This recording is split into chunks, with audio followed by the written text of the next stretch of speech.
Bonjour tout le monde et bienvenue sur votre site coursdephysique.com. On va voir maintenant l'exercice 1 sur l'électrostatique dans le vide. Donc, on a deux charges ponctuelles QA et QB sont disposées sur l'axe OX, respectivement au point A de coordonnées moins A sur 2, 0 et le point B de coordonnées A sur 2, 0. Une charge ponctuelle Q positive est placée sur l'axe OY au point C de coordonnées 0C. On suppose que les trois charges sont égales, c'est-à-dire que QA est égal QB est égal à Q. La première question donnait les expressions des forces FA et FB exercées par les charges situées en A et en B sur la charge Q située en C. Donc je vais schématiser tout cela et vous allez comprendre ce que demande exactement l'exercice.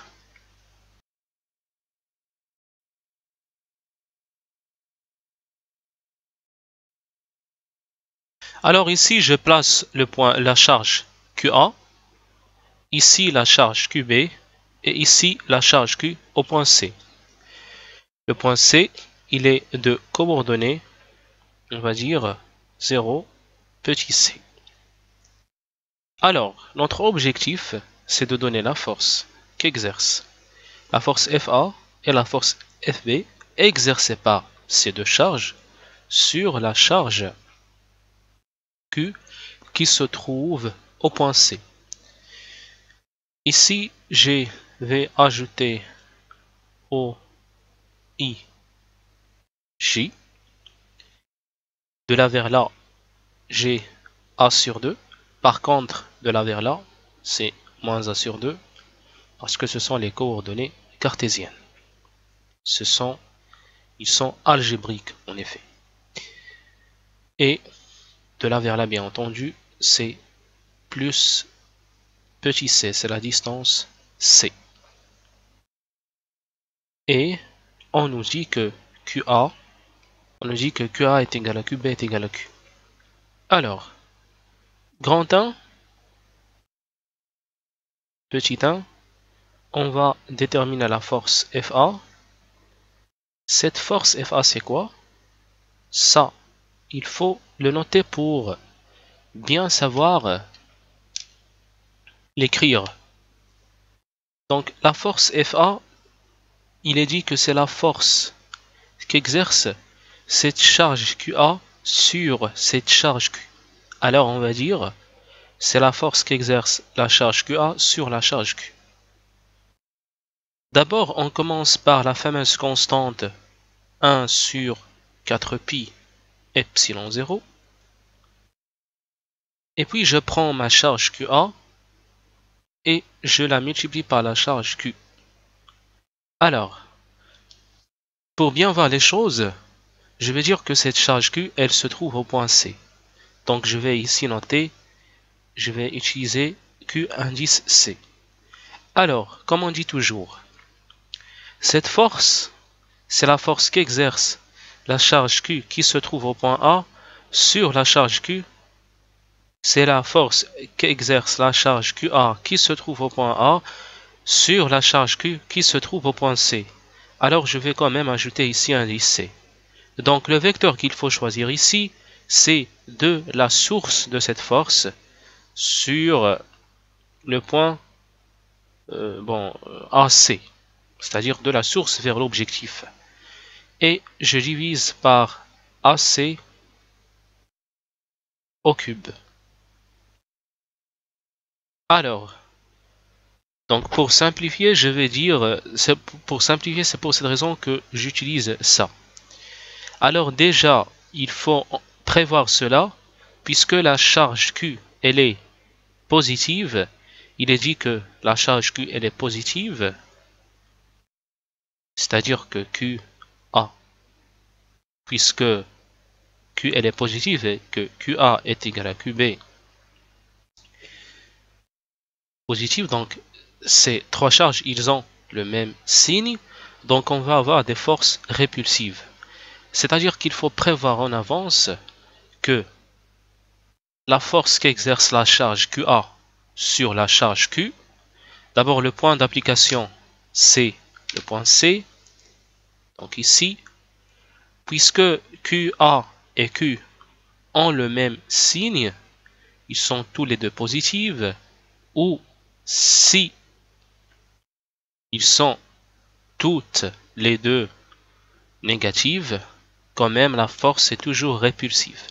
Donc puisqu'ils ont le même signe, eh bien la force elle sera comme ça. Donc ça c'est la force FA qu'exerce la charge QA sur la charge Q.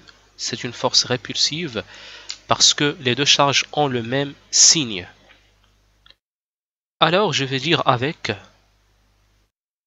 AC égale, donc AC c'est AO plus OC, et AO c'est A sur 2 suivant I. C'est cette distance-là suivant I. De là vers là, cette distance c'est A sur 2, donc c'est A sur 2 suivant I. Et OC, c'est C suivant J.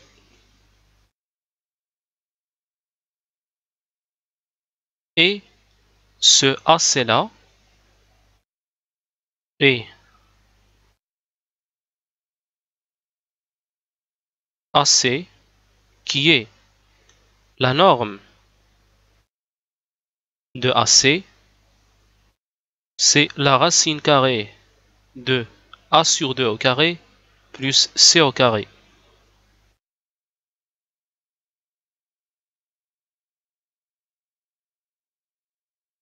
Cela veut dire que AC, c'est à la puissance 1/2.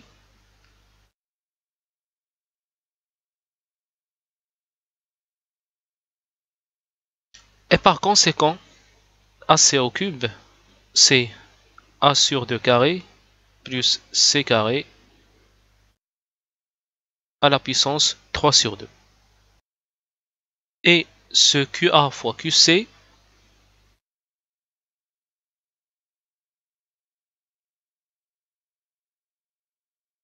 c'est exactement Q au carré.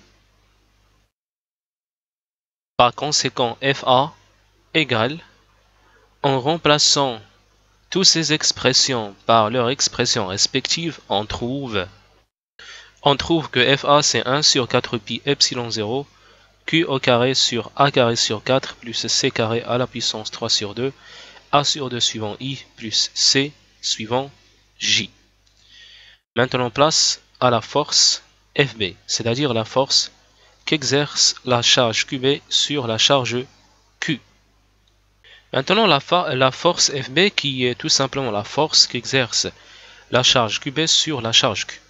Donc on commence par la fameuse constante 1 sur 4 pi epsilon 0. J'ai ici QB et Q, donc je vais faire QB multiplié par Q.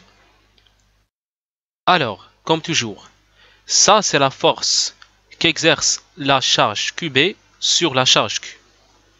Bien entendu, la charge Q, elle se trouve au point C, et la charge QB, elle se trouve au point B. Donc, on part de la source de cette force qui est la charge QB, elle se trouve au point B, donc on fait BC de la source vers l'objectif. Donc divisé par BC au cube.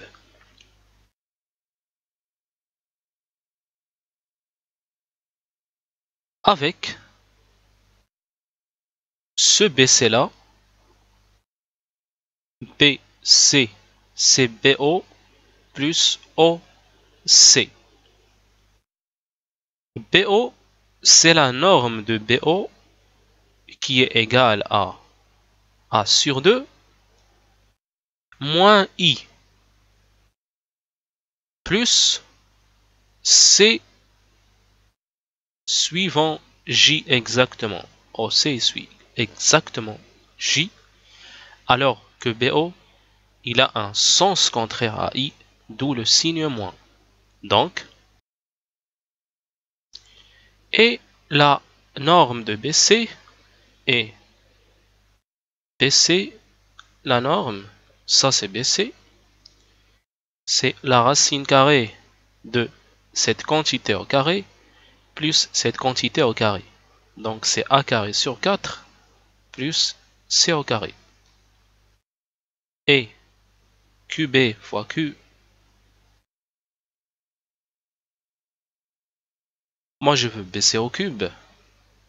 BC c'est A carré sur 4 plus C carré à la puissance 1 sur 2. Donc BC au cube c'est A carré sur 4 plus C carré à la puissance 3 sur 2. Alors je vais remplacer chaque terme par son expression respective et je trouve que la force FB égale A. Et on trouve que la force FB c'est 1 sur 4 pi epsilon 0 Q carré sur A carré sur 4 plus C carré à la puissance 3 sur 2 moins 1 sur 2i plus C suivant J. Donc on a donné les deux expressions de ces deux forces, c'est-à-dire FA et FB. Maintenant, on nous demande quoi? Alors dans la seconde question, on nous demande d'en déduire la résultante F de ces forces. Eh bien la résultante F de ces forces, c'est tout simplement la somme de ces deux forces, c'est-à-dire FA plus FEB.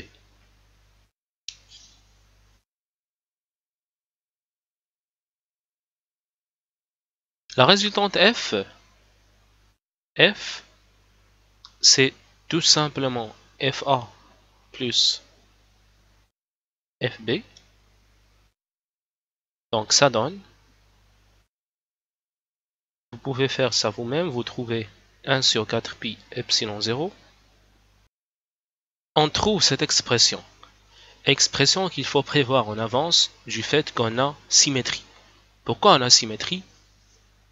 Eh bien, quand on voit notre schéma un peu, on constate que on a ici les mêmes distances.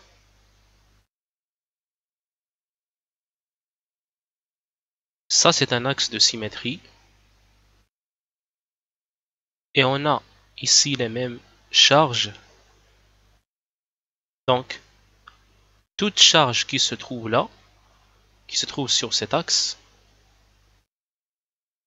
donc hors de cette origine, sur cette partie-là, va avoir une force résultante, forcément qui sera portée par cet axe qui est au Y. Je vais d'abord représenter la force FB, elle est comme ça. Il faut constater que FB et FA, ces deux normes, la norme de FA égale la norme de FB. Normalement, ces deux flèches, ils doivent être donc cette norme-là doit être égale à cette norme. Eh bien, la résultante, elle sera comme ça.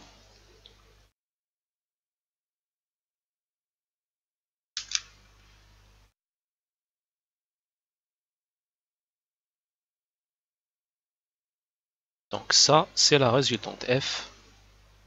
Elle est forcément portée par J.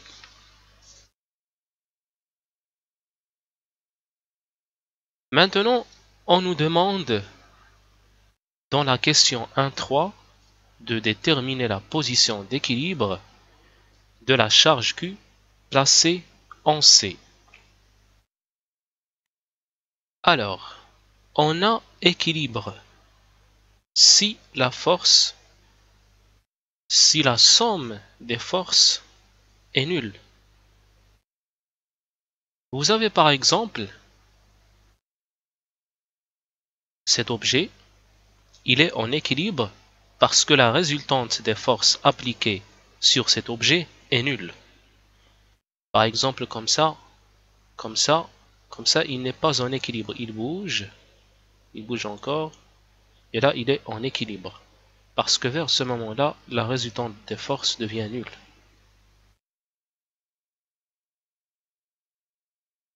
Voilà l'équilibre. Ça, c'est la position d'équilibre de cet objet. Alors, pour la position d'équilibre, Eh bien, on a équilibre si la résultante f égale à le vecteur nul, c'est-à-dire que fa plus fb est égal à le vecteur nul. Donc cela implique que fa c'est tout simplement moins fb. Donc cette force est nulle si et seulement si C est nul. Parce que Q n'est pas nul, cette quantité n'est pas nulle, A n'est pas nul, donc il faut seulement que C soit nul. Donc pour C égale à 0, c'est-à-dire la charge Q en O. Donc il faut qu'on place la charge Q au point O. Eh bien, qu'est-ce qu'il va se produire en effet? Si on place notre charge Q ici, donc il suffit juste de placer la charge Q ici. Donc qu'est-ce qu'il va se produire? Eh bien ici on n'a pas équilibre. Parce que qui va gagner? C'est cette force-là exercée par, c'est cette charge QA qui va gagner. Donc c'est la force FB qui va gagner et qui va tendre. La force FB tend à faire bouger, elle fait bouger la charge vers l'origine ici. Donc quand elle bouge vers l'origine, tac, on a position d'équilibre. Pourquoi? Parce que cette distance-là, elle est égale à cette distance et ces deux charges sont de même signe. C'est-à-dire que si la charge était là, eh bien, on va avoir une force FA répulsive du côté de la charge QA et une autre force répulsive du côté de la charge QB, mais les normes sont égales. Donc, si on fait ces deux sommes-là, on va avoir une résultante qui est nulle. Donc, la position d'équilibre, c'est tout simplement cette origine O. Donc, c'est tout pour cette première partie de cet exercice. Donc, après, on va voir la deuxième partie. Merci pour votre très grande attention. Donc, vous étiez sur votre site coursdephysique.com.